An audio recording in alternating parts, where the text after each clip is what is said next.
Well, we're certainly excited to be back home and playing a great LSU football team.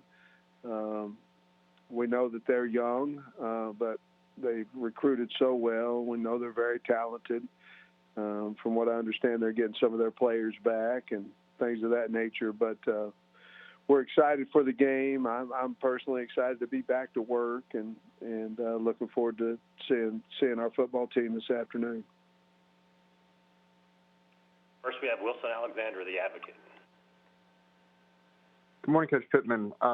Ed Orgeron said that you called him, I believe he said earlier this week, to thank him for what he did for line coaches becoming head coaches. What inspired you to make that phone call, and what did you say to him?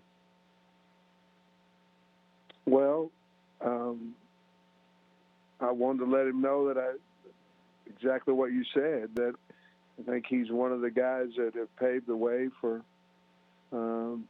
non-coordinators because of the great success that he's had. It allows for some of us non-coordinator guys to get the opportunity, and obviously he's done it at the highest level, winning a national championship, and he's done it, in my opinion, the right way, and so I wanted to thank him for that, and basically that's what I did.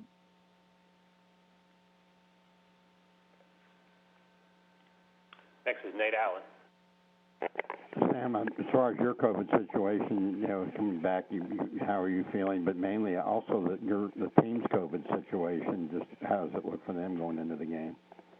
Well, me personally, I'm fine. I feel good. I'm glad to be back to work. We've had some positive this week that certainly will affect our football team, but per numbers mandated by the SEC, we're still within that number ratio, and so we're looking forward to playing. Do you feel you have the adequate depth? I mean, are there some key people you feel you'll be without? Mm-hmm. We've got an adequate number of people to play. Thank you. Next is Tom Murphy, the Arkansas Democrat-Gazette.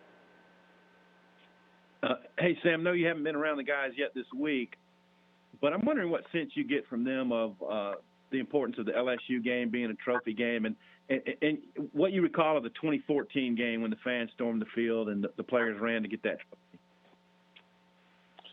Well, I think every game's a big game for us. We're trying to establish our program, and obviously LSU is an outstanding program, and so we're looking forward to playing at home. Obviously, the trophy game has a little more incentive as well to it. So we're excited to do that. The 2014 game, I just remember what a great defense LSU had, and our defense played lights out, and I believe it was a 17-0 game if I'm correct. And so I don't know if that was the 14 or the 15. The 14, I think we beat them here 17-0. Then we went out there and fortunate enough to get a win at their place. But I remember it was a big deal, and the guys went over there and grabbed the trophy and all that kind of stuff. But certainly was glad to be a part of that. But it's 2020 now, so we'll have to figure out how to try to get the win this year. Yeah, you on track to make that walk with Barry Odom today, or how's that going? Absolutely. As soon as I get off this call, I'm headed that way.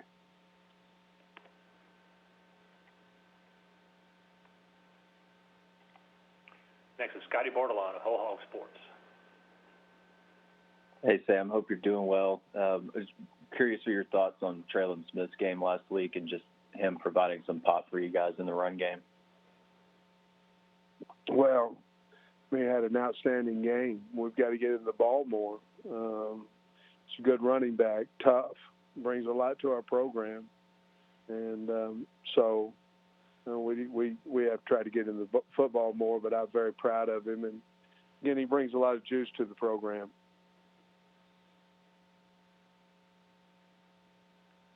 Next is Eric Bloom of the Columbia Daily Tribune. Hey, Sam, what's impressed you most about your time with Barry Odom since you brought him to Fayetteville from Columbia, Missouri? No, his consistency, his work ethic, the way the kids look at him when he talks, the positivity he brings into our program, into the coaching staff, into the players, and certainly his knowledge and character. But couldn't have hired a better fit for the University of Arkansas and myself than Barry Odom for our defensive coordinator. Thank you.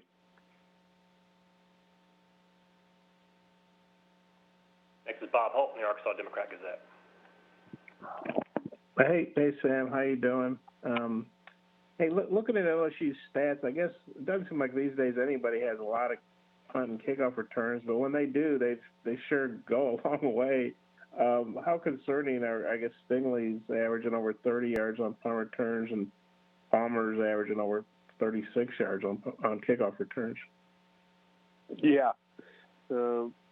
Pretty much we need to kick it away from them or we need to kick it out, one or the other, because they have a great return team. They took them back for touchdowns this year, and certainly have a lot of speed, and they hit it. When they get it, they hit it downhill on their return game. So certainly a big challenge for us on Saturday, and we have some ideas of how to combat that as well. And I hadn't thought, you mentioned that vegetable mixture you were drinking the other day. That's something new I hadn't heard about COVID. Is that something like a doctor suggested, or is that just something like Jamie said, hey, you drink this, or how'd you come up with that? No, Jamil Walker, actually our strength coach, his wife, his fiance made it for me, and I'm not positive all what was in it. I just trusted what was in it. There was a lot of vegetables, a little bit of honey, I believe. And it instantaneously, it made me feel better. Maybe they ought to market that or something. I don't know. Okay, thanks. I'm glad you're feeling better. Thank you.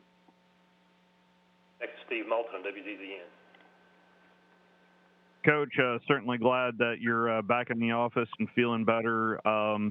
Heading into this game in particular with LSU, is this a game in which maybe the kids are maybe a little too overhyped? How do you temper what they need to do game plan wise, and what is a big rivalry game for you guys? I don't think so. I think we pretty much approached every game the same, and let the kids, what their mind thinks, let them go higher or stay the same of how we're approaching the game. Sure, it's a big game. It's a home game. LSU playing for the boot and all those things. But we're trying to approach it just like we would any game, understanding that they're all very, very important. And with Bob asking about the vegetable mixture there, are you going to keep drinking it? I don't know. It's not the greatest tasting stuff in the world, but it did make me feel better. I did not drink it this morning, but I may have me a little half a glass at lunch. Thank you, Coach. Thank you.